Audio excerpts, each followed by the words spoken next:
Good morning friends. चलिए अब हम इस प्रॉब्लम को सॉल्व करते हैं। इंश्योरेंस क्लेम की प्रॉब्लम है, ये बहुत अच्छी प्रॉब्लम है। ये S&M gives the following trading and profit and loss account for the year ended 31st December 2014। Trading and profit and loss account दे रखा है, opening, purchase, wages, manufacturing expenses, sales, closing stock. ठीक है, इसके बाद office administrative expenses दे रखे हैं, advertisement, selling, commission on sale, carriage outward, net profit. Okay,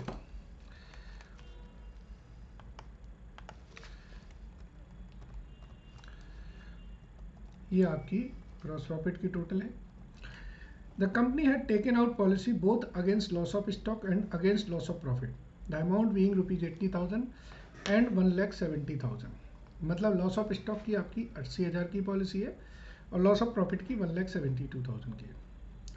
A fire occurred on 1st May 2014 and as a result 1st May 2015 होगा, ये 14 गलत लिखा है। And as a result of which sales were seriously affected for a period of 4 months. You are given the following further information. Purchase, wages, manufacturing expenses दे रखी हैं, sales दे रखी है, अदर सेल्स फिगर दे रखी हैं। Due to rise in wages, gross profit during the 2015 was expected to decline by 2% on sales। फिर इसके बाद ये एडिशनल एक्सपेंसेस दे रखे हैं। एडिशनल एक्सपेंसेस है हमारे 1,40,000 के। Amount of policy include ₹1,20,000 for expenses, यानी कि इंश्योर्ड जो स्टैंडिंग चार्जेज हैं वो 1,20,000 हैं और 20,000 हमारे अनइंश्योर्ड स्टैंडिंग चार्जेज हैं। क्या बोला है? Ascertain the claim for loss of stock and loss of profit. So friend, ये बहुत अच्छी प्रॉब्लम आती है जब हमें दोनों कैलकुलेशंस करनी पड़ती हैं। ठीक है, चलिए शुरू करते हैं। सबसे पहले देखें डेट ऑफ फायर क्या है। डेट ऑफ फायर है आपकी 1 मई 2014। तो सबसे पहले हम वर्क करते हैं लॉस ऑफ स्टॉक के लिए। ठीक है, लॉस ऑफ स्टॉक के लिए इसमें पहला वर्किंग नोट बनाएंगे हम, जीपी परसेंटेज इन 2014 कितना है आपका? 2,40,000 का टर्नओवर है। देखिए ग्रॉस प्रॉफिट है और 8 लाख का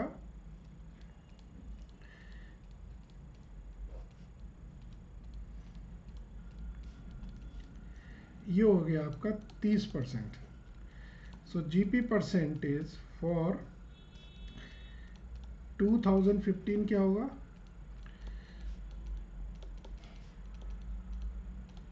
क्वेश्चन में नीचे लिखा हुआ है कि due to rise in wages 2% का जीपी आपका कम होने की उम्मीद है।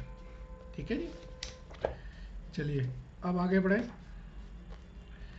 लॉस ऑफ स्टॉक के लिए हमें एक बनाना पड़ता है मेमोरेंडम ट्रेडिंग अकाउंट। 1 जनवरी 15 से 1 मई 15 तक।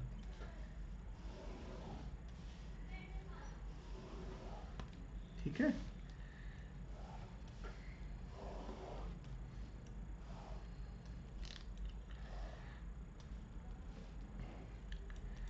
यहाँ आ जाएगी आपकी ओपनिंग स्टॉक, परचेज,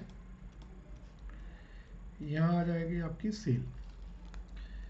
क्वेश्चन में जाएंगे तो ये जो क्लोजिंग स्टॉक है दिसंबर 2014 का, वो 1 जनवरी 2015 में ओपनिंग स्टॉक बन जाएगा। थोड़ा नीचे आएंगे, ए पॉइंट पर लिखा है purchase, wages, other manufacturing expenses and sales. ये सब फिगर दिए हैं। तो परचेज 1 लाख की है, वेजेज 50,000 की हैं और अदर मैन्युफैक्चरिंग एक्सपेंसेस आपके 36,000 के।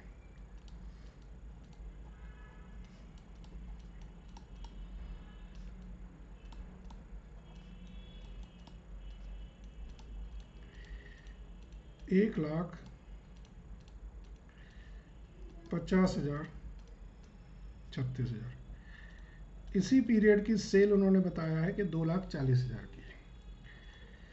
सो ग्रॉस प्रॉफिट आ जाएगा हमारा 2,40,000 पे 28% से, देखिए कितना आता है,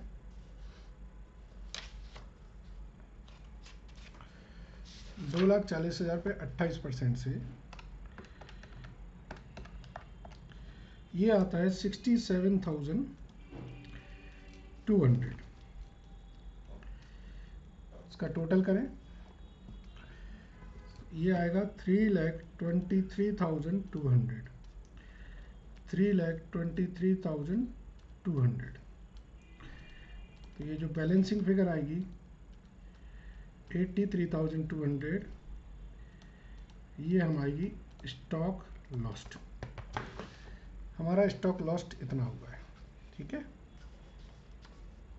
चलिए आगे देखें।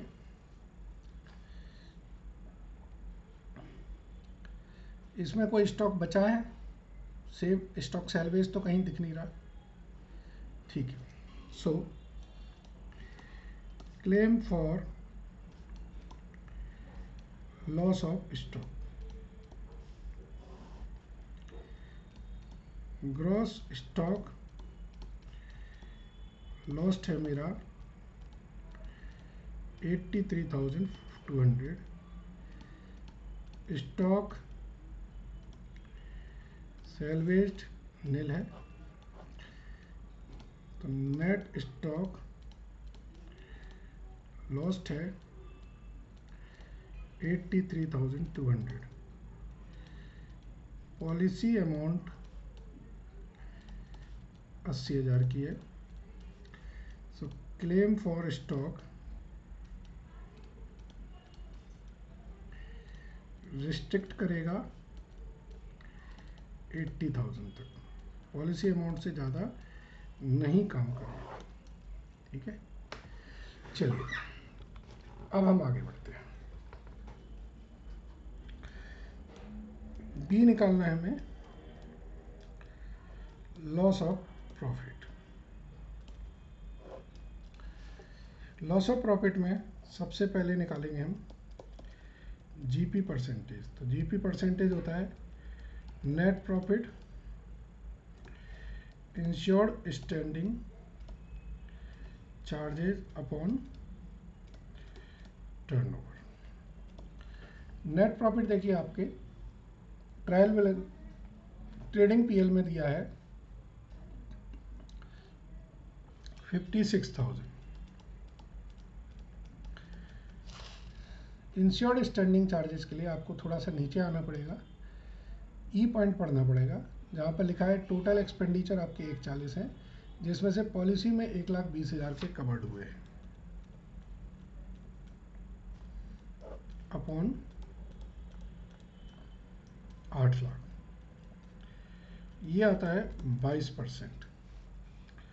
सो जीपी परसेंटेज जो एप्लीकेबल होगा वो होगा 22% माइनस 2%, तो 20%। ठीक है, अब हमें दूसरी वर्किंग निकालनी है शॉर्ट सेल की। शॉर्ट सेल में जो हमारा इफेक्टेड पीरियड है वो देखें। हमारा इफेक्टेड पीरियड है 1 मई से 31 अगस्त। ठीक है, ओके।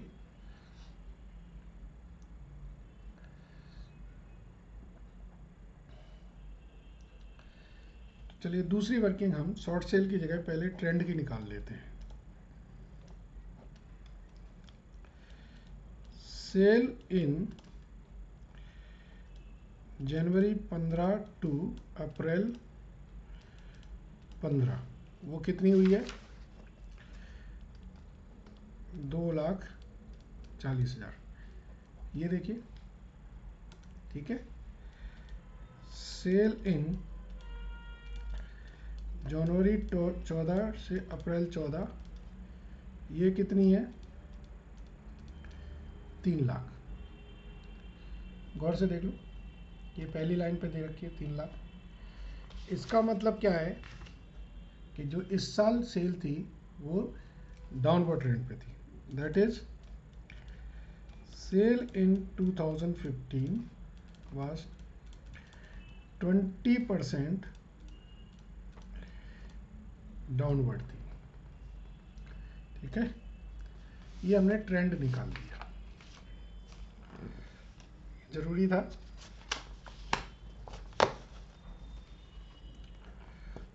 अब इसके बेसिस पर हमारी शॉर्ट सेल निकल आएगी। तीसरा नोट हमारा बनता है शॉर्ट सेल का। हम कहेंगे सेल फ्रॉम 1 अगस्त 14 से, सॉरी 1 अगस्त नहीं, 1 मई 14 से। पिछले साल में देखा जाएगा ना कि कितनी सेल हुई थी, टू 31 अगस्त 14 तक ये हमारी कितनी सेल है, क्वेश्चन में दी हुई है।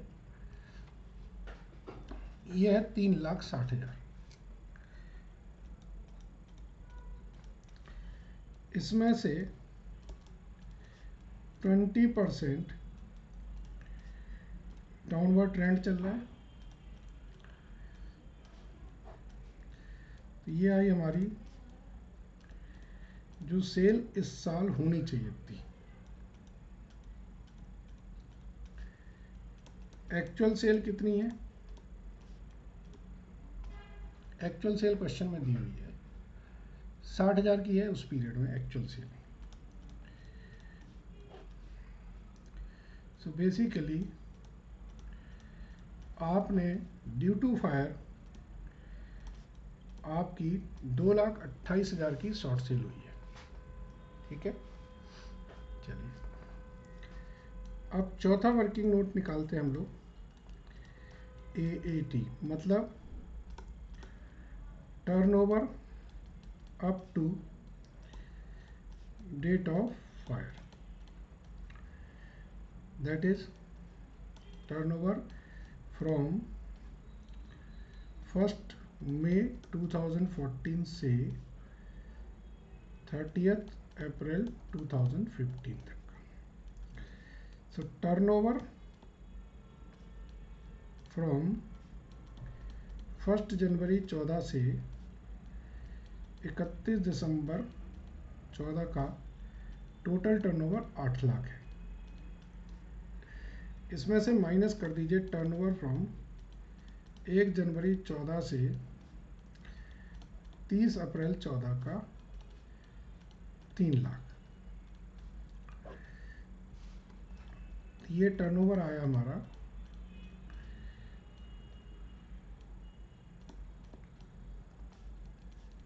1 मई 14 से 31 दिसंबर 14 का टर्नओवर आ गया कितना? 5 लाख आ गया।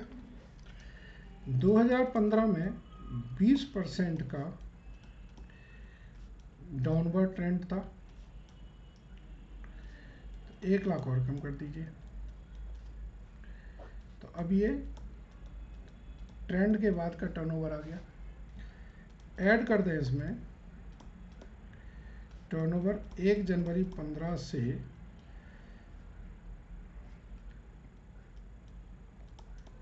30 अप्रैल 15 का 2,40,000। ये आया हमारा टर्नओवर 1 मई 14 से 30 अप्रैल 15 का। इसी को हम कहते हैं AAT, adjusted annual turnover. So GP on AAT कितना आएगा? 6,40,000 का 20% करें तो ये होता है 1,28,000, ठीक है जी। 5वीं वर्किंग नोट बनाएं।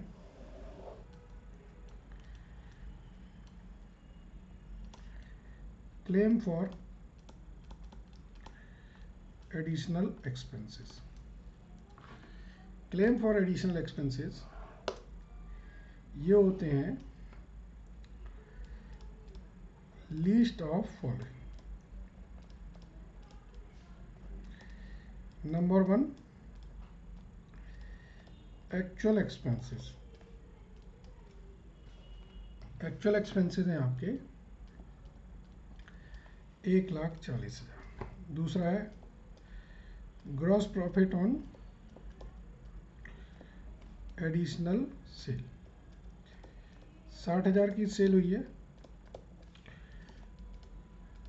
क्योंकि, तो ये आपका एक्सपेंस है। तीसरा होता है additional expenses into GP on AAT upon GP on AAT plus uninsured standing charges. 1,40,000 into 1,28,000 upon 1,28,000 plus, आप देखें क्वेश्चन में आपको पता चल जाएगा कि 20,000 हमारे अनइंश्योर्ड स्टैंडिंग चार्जेस हैं। लीस्ट तीनों का जो आ रहा है वो 12,000 रुपये। सो अब हमारा फाइनल नोट बनेगा, जैसे कहेंगे claim for loss of profit, GP on short cell. 2,28,000 का 20% होता है 45,600। इसमें ऐड करेंगे क्लेम फॉर एडिशनल एक्सपेंसेस। ये अभी वर्किंग नोट बना के आपने निकाला है 12,000 रुपये का। टोटल हो गया 57,600। माइनस करेंगे saving in insured standing charges. देखें कितने हैं, क्वेश्चन में दिया है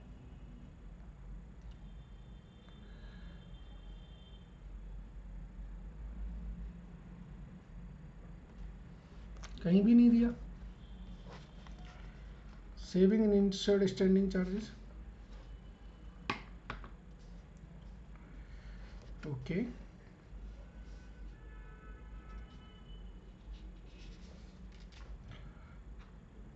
ये हो गया आपका नील,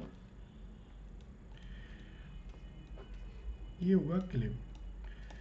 अब लिखें आप पॉलिसी अमाउंट कितनी है। पॉलिसी अमाउंट क्वेश्चन में दी हुई है, पॉलिसी अमाउंट है 1,72,000 की।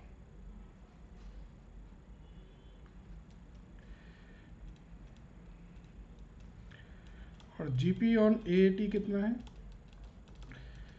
1,28,000। नॉर्मली पॉलिसी अमाउंट कम होती है तो लिखेंगे since policy is greater than GP on AAT, claim जो रहेगा, फिर एवरेज क्लॉज लगाने की ज़रूरत नहीं है। 57,600 पूरा का पूरा क्लेम हमारा एक्सेप्ट हो जाएगा। ठीक है, अगर ये उल्टा होता तब हम एवरेज क्लॉज लगाते। सो समझ आया होगा, एक बार दोबारा रिवाइज कर लीजिएगा। Thank you.